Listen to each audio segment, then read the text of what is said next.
জাত পাত নানা পথে বিভক্ত, নানা ভাষায় বিভক্ত হিন্দু সমাজকে ঐক্যবদ্ধ হওয়ার একটি সময় এসেছে আমাদের কাছে।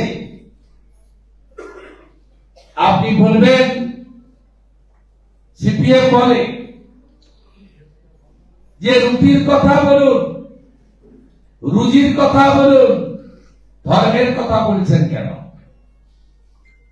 এই কমরেডদের বলি, ধর্ম নিরপেক্ষতা নামক শব্দটি ততক্ষণ থাকবে যতক্ষণ হিন্দু সংখ্যাগরিষ্ঠ থাকবে পশ্চিমবঙ্গে বা ভারতবর্ষে।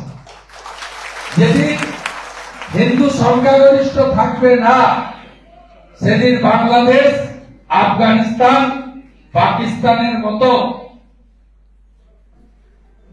ইসলামিক কান্ট্রিতে পরিণত হবে, যেখানে আপনাদের নিজস্বতা, আপনাদের ধর্মের অধিকার কার্যত শূন্যতে পরিণত হবে। মমতা বন্দ্যোপাধ্যায় কখনো স্বীকার করেন না 1947-এর 20 জুন, কারণ একই ডক্টর শ্যামাপ্রসাদ মুখার্জি। কারণ মমতা ব্যানার্জি বিজেপিকে অবাঙালিদের পার্টি বলেন, এক বিহারি সব বিমারি। মমতা বন্দ্যোপাধ্যায় নিজেই বলেন গুজরাট চালাবে বাংলা, দিল্লি চালাবে বাংলা।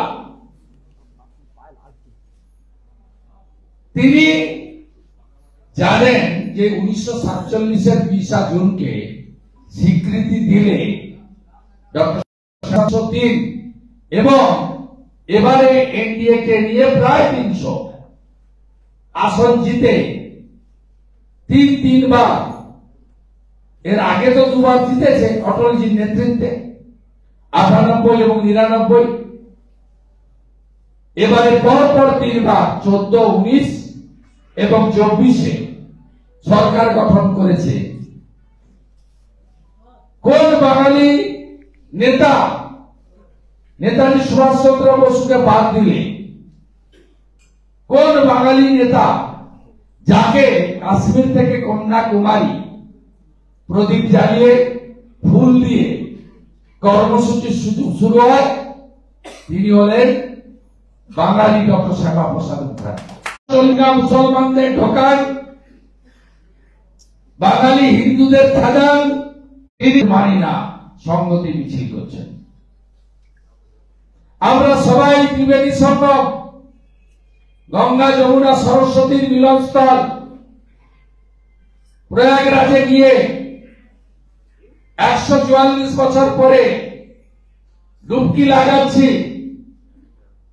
66 কোটি হিন্দু, আর উনি বিধানসভায় দাঁড়িয়ে বলছেন ওটা মহাকুম্ভ নয়, ওটা মৃত্যু কুম্ভ। উনি হিন্দু ধর্মকে গঙ্গা ধর্ম বলছেন। হিন্দুরা একজোট হচ্ছেন, উনি বুঝেছেন। বাংলাদেশ থেকে শিক্ষা নিয়ে সরস্বতী পুজো বন্ধের বিরুদ্ধে এবং সম্প্রতি রামনবমীতে 1,20,00,000 হিন্দু এই প্রথম এই রাজ্যে রাস্তায় নেমে তাকত দেখিয়েছেন।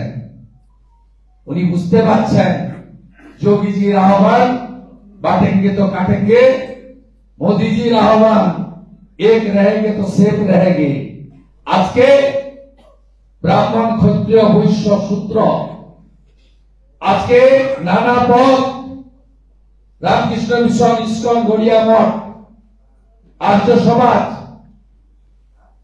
आज के बांग्ला भाषी, हिंदी भाषी,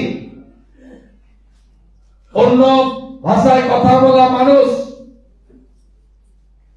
सावधानी भाषा, नेपाली भाषा, राजवंशी भाषा, कुड़माली, सब भाषाয় কথা বলা মানুষ আজকে ঐক্যবদ্ধ হচ্ছে যে আমরা হিন্দুস্তানি, আমরা রাষ্ট্রবাদে বিশ্বাস করি, আমরা সনাতন সংস্কৃতিতে বিশ্বাস করি।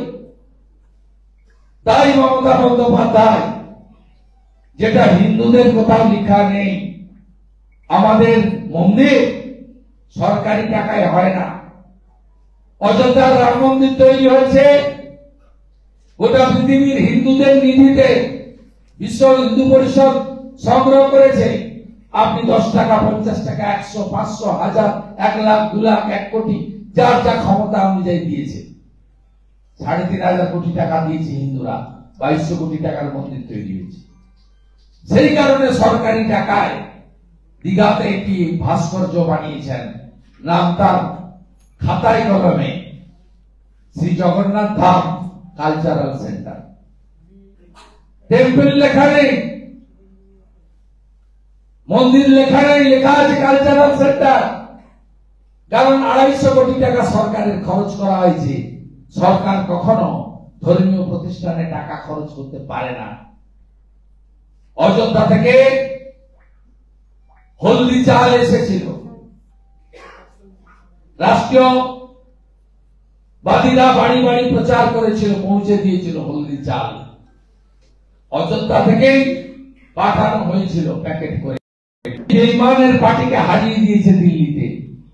পশ্চিমবঙ্গেও উনি বুঝতে পারছেন এসব করে কিছু হবে না, তাই গজার বেড়া এখন প্যাকেটে ঢোকানো হচ্ছে, রেশন দোকান থেকে বিতরণ করা।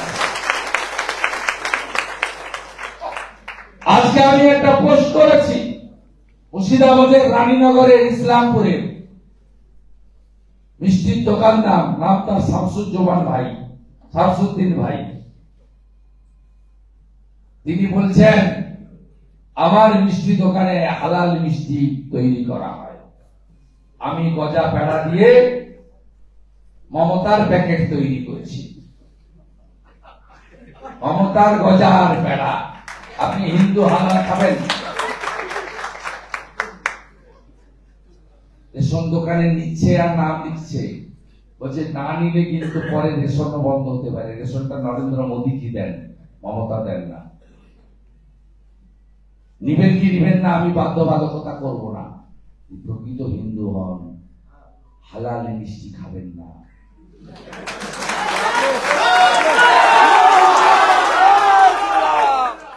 আমাদের ভিডিও ভালো লাগলে লাইক এবং শেয়ার করুন। কমেন্ট সেকশনে গিয়ে জানান আপনাদের মতামত।